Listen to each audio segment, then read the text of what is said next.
जय हिंद, मैं हूं प्रेरणा सिंह और आप देख रहे हैं लाइव टाइम्स का ग्लोबल नेटवर्क। देश के प्रधानमंत्री ने देश के लोगों से स्वास्थ्य पर ध्यान देने, कम खाने के तेल के इस्तेमाल करने और पेट्रोल डीजल की बचत करने का आह्वान किया है। इस अपील से एक तरफ सराफा बाजार दहल उठा है तो वहीं व्यापार जगत के लोगों में भी डर का माहौल है। लेकिन इस अपील का एक पहलू और है। इस अपील के पीछे पीएम मोदी ने स्वदेशी अपनाने और आत्मनिर्भर भारत बनाने की अपील की है। दरअसल एक तरफ भारत मौजूदा वैश्विक परिस्थितियों के बीच आर्थिक चुनौतियों का सामना कर रहा है, वहीं प्रधानमंत्री नरेंद्र मोदी ने नागरिकों से हरित ऊर्जा, प्राकृतिक खेती अपनाने और 1 साल तक सोना न खरीदने सहित कई अपीलें की हैं। ये अपीलें देश की ऊर्जा निर्भरता कम करने और आर्थिक स्थिरता सुनिश्चित करने की एक सोची समझी रणनीति का हिस्सा मानी जा रही है। बाजार पर इन अपीलों का असर भी दिखा है। विशेष रूप से सोना न खरीदने की अपील पर मुंबई के जवेरी बाजार के कारीगरों और व्यापारियों ने चिंता व्यक्त की है, क्योंकि सोना सांस्कृतिक और सामाजिक महत्व रखता है। साथ ही 3 करोड़ से अधिक कारीगरों की आजीविका भी इससे सीधे सीधे जुड़ी हुई है। वहीं पीएम मोदी की अपील पर राजनीतिक गलियारों से भी अलग अलग रिएक्शन सामने आ रही हैं। बीजेपी इसे देश के विकास के लिए जरूरी कदम कह रही है, तो वहीं विपक्ष के नेता इसे जल्दबाजी में दिया गया फैसला करार दे रहे हैं। देश के अभिभावक के तौर पर प्रधानमंत्री की मार्मिक अपील है। उस अपील को जनता ने सराहने का काम किया है, क्योंकि कारपूल कर रहे हैं लोग। कल ही ट्रैफिक में गया था, एक जगह ईवी कार पे बैठ के देखा मैंने, ट्रैफिक बहुत कम था, गाड़ियां कम हो रही हैं, लोग मिसयूज जो है पेट्रोल डीजल का बंद कर रहे हैं, सोने की दुकान पर भीड़ नहीं है। प्रधानमंत्री की अपील का असर होता है और प्रधानमंत्री ने जब भी कोई अपील की है, जनता ने उस पर, उनकी अपील पर मुहर लगाने का काम किया है। ये अपील देश के हित में है, देश की इकोनॉमी को मजबूत करने के लिए है। जो वैश्विक संकट का दौर है उसमें प्रधानमंत्री जी ने प्रिकॉशन और प्रिवेंशन का जो संदेश दिया है, संयम और सावधानी का जो संदेश दिया है, निश्चित तौर से इस वैश्विक संकट के समाधान के लिए ये एक सार्थक संदेश है। लेकिन अफसोस की बात है कि इस संकट के समाधान में डटने के बजाय कुछ लोग जो है व्यवधान में जुट जाते हैं और इस तरह के संकट के समाधान के दौरान जो व्यवधान में जुटने वाली सामंती चंडाल चौकड़ी है, वो उसका ये रिवाज और मिजाज रह गया है। जब भी इस तरह का संकट आएगा तो ये चंडाल चौकड़ी का चाकलेटी चकल्लस शुरू हो जाता है। देश के सामने कभी भी कोई भी चुनौती आवे, हमारे परिवार का मुखिया हम सब लोगों को अवेयर कर रहे हैं, तो जितना उसका स्वागत करें उतना कम है। यही तो परंपरा है। देश के सामने कोई चुनौती आएगी तो हम मिलजुल कर उसका सामना करेंगे। कोविड काल की चुनौती का पूरे देश ने मिलजुल के सामना किया। परिणाम आपके सामने है। बड़े बड़े देश धराशायी हो गए, लेकिन कोविड काल की चुनौती का सफलतापूर्वक सामना करते हुए आज भारत माननीय मोदी जी के नेतृत्व में उभर कर सामने आया है। तो एक बार फिर चुनौती है, पूरा देश उसका मिलकर सामना करेगा, हम सब लोग मिलकर सामना करेंगे। सत्ता पक्ष के लोगों का कहना है कि पीएम मोदी ने देश के लोगों से जो अपील की है उसमें भविष्य की योजनाएं और आत्मनिर्भर भारत की नींव है। विदेश से इंपोर्ट कम करने और देश के संसाधनों, सामान का इस्तेमाल करने से देश के लोगों की आर्थिक स्थिति मजबूत होगी। दरअसल पीएम मोदी ने देश के लोगों से 7 अपील की है। आइए पहले उन्हें आपको समझाते हैं। पहला, सोना खरीदने से बचे। 1 साल तक सोना न खरीदें। सोना न खरीदने से इंपोर्ट बिल घटेगा। अब आते हैं दूसरे पॉइंट पर, ईंधन की बचत। पेट्रोल डीजल की खपत कम करें। ईरान युद्ध से तेल के दाम 50% तक बढ़ गए हैं। तेल कंपनियों को हर दिन 2400 करोड़ का नुकसान हुआ। पेट्रोल और डीजल की खपत कम करें। मेट्रो, सार्वजनिक परिवहन और कार पूलिंग का उपयोग करें। तीसरा, वर्क फ्रॉम होम की सलाह। वर्क फ्रॉम होम को प्राथमिकता दें। वर्क फ्रॉम होम से पेट्रोल डीजल की खपत घटेगी। सालाना 38 करोड़ लीटर फ्यूल बचाया जा सकेगा। चौथा, विदेशी यात्रा और शादियों को टालें। 1 साल तक विदेश यात्रा से बचे। लगभग 78,500 करोड़ रुपए की बचत इससे हो सकती है। देश में खर्च हुए पैसे से भारत की इकोनॉमी मजबूत होगी। अनावश्यक विदेशी पर्यटन और विदेश में होने वाली शादियों को टालें। 5वां, स्वदेशी अपनाएं। विदेशी ब्रांडों के बजाय स्थानीय उत्पादों को प्राथमिकता दें। स्वदेशी अपनाएं, देश मजबूत करें। 6, रासायनिक उर्वरकों पर निर्भरता कम करें। फर्टिलाइजर की कम खपत से इंपोर्ट बिल कम होगा। प्राकृतिक खेती पर फोकस करें। किसानों से रासायनिक उर्वरकों का उपयोग 50% तक कम करने की अपील की गई है। 7वां, खाद्य तेल का कम उपयोग करें। खाने के तेल का इस्तेमाल कम करें। कम खपत से भारत को कम डॉलर बाहर भेजने पड़ेंगे। आयात बिल कम होगा। स्वास्थ्य सुधार के लिए खाना पकाने के तेल का उपयोग सीमित करें, ये सुझाव दिया गया है। तो एक तरफ पीएम मोदी ने देश को आर्थिक संकट और अमेरिका, इजरायल, ईरान के बीच चल रहे युद्ध संकट में देश को मजबूत करने की अपील की है। वहीं विपक्ष का अपना अलग तर्क है, सुनिए। कल से जो स्वर्णकार हैं बड़े परेशान हैं कि हमारे व्यापार को क्यों बंद कर रहे हैं। नोटबंदी हुआ तो छोटे छोटे कारोबारी मर गए। जीएसटी में छोटे और मझोले कारोबारी भी ख़त्म हुए या बड़ा हरासमेंट हुआ। अब स्वर्णकारों के ऊपर इनका नजला गिर गया है, एक बात है। दूसरी बात है जो ऑस्टेरिटी मेजर्स, लोग विदेश यात्रा न करें और तेल की खपत कम करें और मेट्रो से ट्रेवल करें, ये सुझाव दे रहे हैं। खुद अपने ऊपर ही लागू करना चाहिए। विदेश की यात्रा को इनको निरस्त कर देना चाहिए, नहीं जाना चाहिए। प्रधानमंत्री जी चिंता कर रहे हैं, खुशी होती है, लेकिन ये चिंता फरवरी के आखिरी हफ्ते में हो जानी चाहिए थी। सबको पता था, इकोनॉमिस्ट को छोड़िए, ऑर्डिनरी सिटीजन्स को पता था, टेलीविजन एंकर्स को भी पता था, न्यूज वायर सर्विसेज को भी पता था। लेकिन 5 राज्यों के चुनाव थे, त्याग का पर्व तो मतदान के पर्व के बाद आएगा। तो त्याग के पर्व के बारे में बीते 48 घंटे में बोला जा रहा है कि ये जो एक कालखंड में अचानक से प्रधानमंत्री जी को लगता है कि वो देश के प्रधानमंत्री हैं। ये निरंतर भावना रहनी चाहिए। प्रधानमंत्री नरेंद्र मोदी के विदेशी मुद्रा भंडार को बचाने के लिए की गई अपील का बाजार पर व्यापक और नकारात्मक असर पड़ा है। पश्चिम एशिया में बढ़ते तनाव और कच्चे तेल की बढ़ती कीमतों के बीच पीएम ने नागरिकों से 1 साल तक सोना न खरीदने, ईंधन के उपयोग में कटौती करने और विदेश यात्रा टालने का आह्वान किया है। अपील से राजनीतिक गलियारों में बयानबाजी का दौर जारी है। वहीं ग्राउंड जीरो पर भी इसके असर सीधे सीधे देखने को मिल रहे हैं। तो आप देख सकते हैं किस तरीके से इस अनाउंसमेंट के बाद से बाजारों पर इसका सीधा सीधा असर पड़ा है। और वहीं समाजवादी पार्टी के राष्ट्रीय अध्यक्ष अखिलेश यादव का कहना है कि यह अपील बीजेपी की बदहाल अर्थव्यवस्था का सबूत है। अखिलेश का पीएम मोदी की अपील पर क्या कहना है, सुनिए।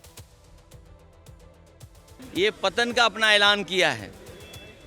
जो संकट बता रहे हैं, संकट तो बीजेपी खुद है। सत्ता में कौन लोग हैं? बीजेपी खुद है। जो लोग अपनी अर्थव्यवस्था का दावा करते थे कि हम दुनिया में ये अर्थव्यवस्था बन गए, तो आज अर्थव्यवस्था क्यों गड़बड़ा गई?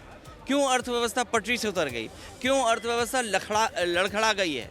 और फिर किसान की आय दोगुनी होना, प्रति व्यक्ति आय कितनी बताते थे।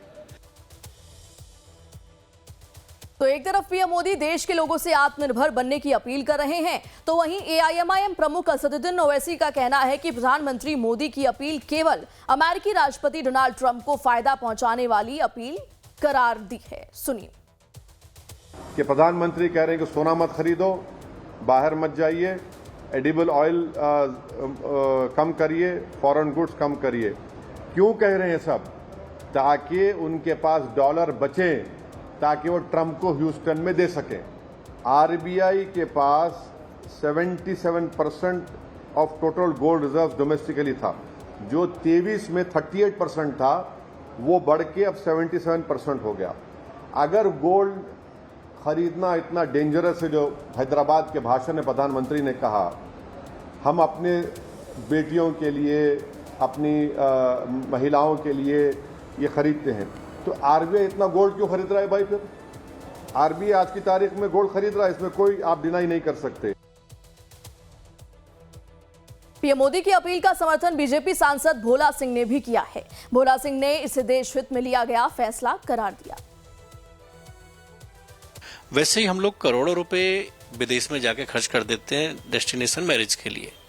हमारे भारत में भी बहुत अच्छे डेस्टिनेशन मैरिज प्लेस हैं। हम नॉर्थ ईस्ट चले जाएं, कश्मीर चले जाएं, उत्तराखंड चले जाएं, राजस्थान चले जाएं, मध्य प्रदेश चले जाएं, उत्तर प्रदेश में भी बहुत अच्छे गंगा के उस पे हैं। तो माननीय प्रधानमंत्री जी का जो कहने का मतलब है कि देश की इकोनॉमी को बढ़ाना है, देश के जो हमारे नागरिक हैं उनको आर्थिक रूप से मजबूत करना है, तो उसके लिए हमको भारत के जो व्यवस्था है अगर उसी पे अपने आप को जीवन यापन को लगाएंगे, उसी पे अपनी शादियों को करेंगे, उसी पे फंक्शन करेंगे, तो निश्चित ही हमारा आर्थिक रूप से मजबूत होंगे, हमारे देश के लोगों को रोजगार भी मिलेगा। तो चलिए एक बार फिर से आपको बता देते हैं कि पीएम मोदी ने आखिर कौन कौन सी अपील देश की जनता से की थी। पहला, पेट्रोल डीजल की खपत कम करें। इसके अलावा कार पूलिंग को अपनाएं, वर्क फ्रॉम होम को प्राथमिकता दी जाए, वर्चुअल मीटिंग्स को बढ़ावा दें, ऑनलाइन क्लास चलाई जाए, वेस्ट एशिया में हालात बदतर, सोने की खरीदारी टाल दें, स्वदेशी चीजों का इस्तेमाल करें। ये तमाम जो अपील है वो प्रधानमंत्री मोदी ने की। प्रधानमंत्री नरेंद्र मोदी ने वैश्विक संकट के बीच देश की अर्थव्यवस्था को बचाने के लिए जनता से एक भावुक अपील की, जिसे जनता मान भी रही है और अपना भी रही है। लेकिन सत्ता के गलियारों में बैठे बीजेपी के ही सूरमा इस अपील को ठेंगा दिखाते नजर आ रहे हैं। एक तरफ आम आदमी पेट्रोल बचाने के लिए बस की सवारी कर रहा है, तो दूसरी तरफ रसूखदार नेता लग्जरी गाड़ियों के धुएं में सादगी को उड़ा रहे हैं। देखिए, डीजे पर भी बड़े बड़े बैनर पोस्टर लगे हुए हैं और एक गाड़ियों का काफिला है जो भारतीय जनता पार्टी के कार्यालय के बाहर नज़र आ रही है।